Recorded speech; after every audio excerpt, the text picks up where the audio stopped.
ভালো লাগছে। এর আগেও আমি এসেছিলাম, 1 বছর, খুব ভালো লেগেছিল। ওই জন্য এই বছর আবার আসছি মায়ের টানে। খুব ভালো লাগে এখানে এসে। হ্যাঁ, অনেকগুলো গ্রামের পুজো, মানে অনেক লোকেরই সমাগম, খুবই ভালো লাগছে। কিন্তু কোন দিকটা বেশি তাৎপর্যপূর্ণ মনে করছেন? মানে শান্ত পরিবেশ, কোনো দিকে কোনো ঝামেলা নেই, খুব ভালো। হ্যাঁ, কেমন হচ্ছে সমাগম দেখছেন? বিশাল বিশাল সমাগম, দারুণ। হ্যাঁ, আমি 1 বছর এসেছিলাম, আবার আবার এই বছর আসছি। আচ্ছা, বিষয়টি শুনেছেন যে পশু বলি প্রথা নিয়ে একটা বিতর্কিত সৃষ্টি হয়েছে, কিভাবে দেখছেন? এবারে তো এখানে তো হয় প্রত্যেক বছর, হ্যাঁ, এবছরও শুনছি নাকি হবে, হবে শুনেছি। চাইছেন? আর পশু বলিটা আমারও ঠিক মত নেই, না হোক এটাও আমি চাই যে না হয়। হ্যাঁ হ্যাঁ, আপনার নাম? আমার নাম হচ্ছে টুটু বৌনি। কোথা থেকে আসছেন? আমি আসছি হিয়াতপুর থেকে। সব পরিবারই? হ্যাঁ হ্যাঁ, ভালো। না না, এবারই প্রথম।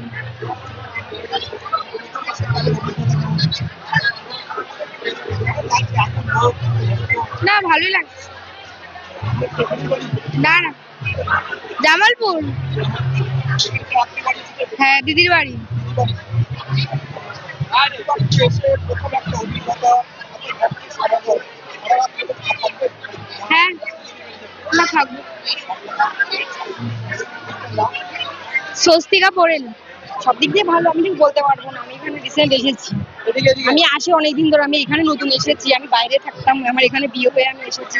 আমি এখানে আসি এই 3-4 বছর হয়েছে আমি এখানে এসেছি। সেই থেকে আমি এখানে আসি, আমার বিয়েও হয়ে মন্দিরে হয়েছে। হ্যাঁ এতটা ঐতিহ্য। হ্যাঁ, অবশ্যই আমার বিয়ে এখানে হয়েছে।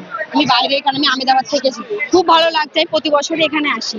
আমার মেয়েকে নিয়ে আসি, এই ঠাকুরের খুব মহিমা, মায়ের খুব ভালো। আমার নাম ঝর্ণা দাস। আমরা প্রত্যেকবারই আসি, খুবই ভালো লাগে। এবং মহেশপুরের মা খুব বিখ্যাত। আমরা সব বাড়ির সবাই মিলে এসেছি, ভীষণ ভালো লাগছে।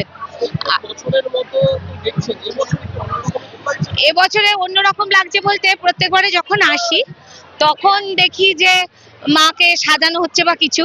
এবারে এসে দেখছি যে মা মন্দিরে নেই। আমরা একটু মানে ভয় পেলাম যে কি জানি কতক্ষণে আসবে, বাচ্চাগুলোকে নিয়ে আসা হয়েছে। তবে মা মন্দিরে প্রবেশ করে গেছে, আমরা দর্শন করেছি, ভালোই লাগছে। ভক্তি সমাগম কেমন দেখছেন? প্রচুর প্রচুর, মানে এর আগে এত দেখিনি।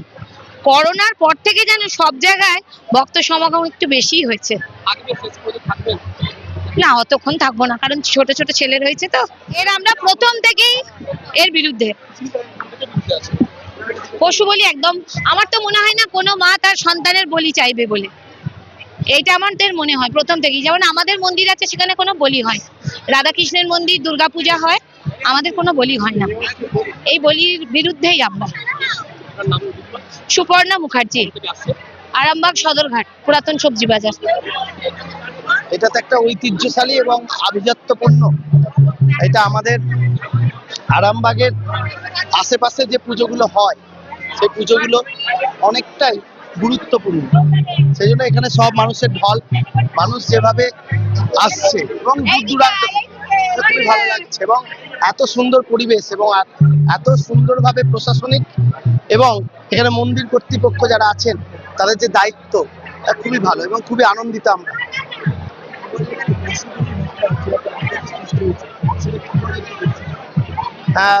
দেখুন, সনাতনী ধর্মে পশু বলি ছিল, কিন্তু আধুনিকতার মানদণ্ডে পশু বলি আস্তে আস্তে তো কমছে। আমার মনে হয় পশু বলি না করাই ভালো।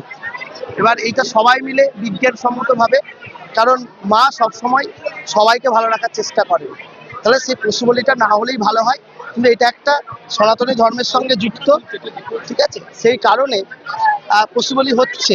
কিন্তু আমি সবাইকে অনুরোধ করবো পশু বলি যাতে না হয়, তার জন্য তার বিরুদ্ধেই বিষয়টা থাকা উচিত। কারণ সবার আবেগটা আলাদা, প্রত্যেকে প্রত্যেকের মতো করেই নেবে।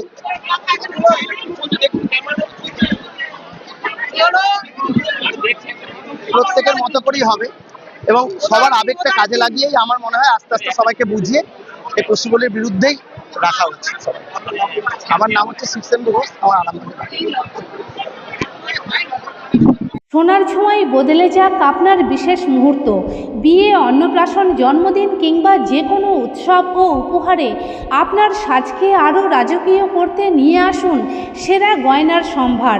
আধুনিক স্বর্ণালঙ্কারের নতুন ঠিকানা নিউ তাজ জুয়েলারি। ঠিকানা হেলান বাজার, খানাকুল, হুগলি। যোগাযোগ 8981030355, 9330537004। নিউ তাজ জুয়েলারি, যেখানে বিশ্বাসের সঙ্গে মেলে সৌন্দর্যের ছোঁয়া।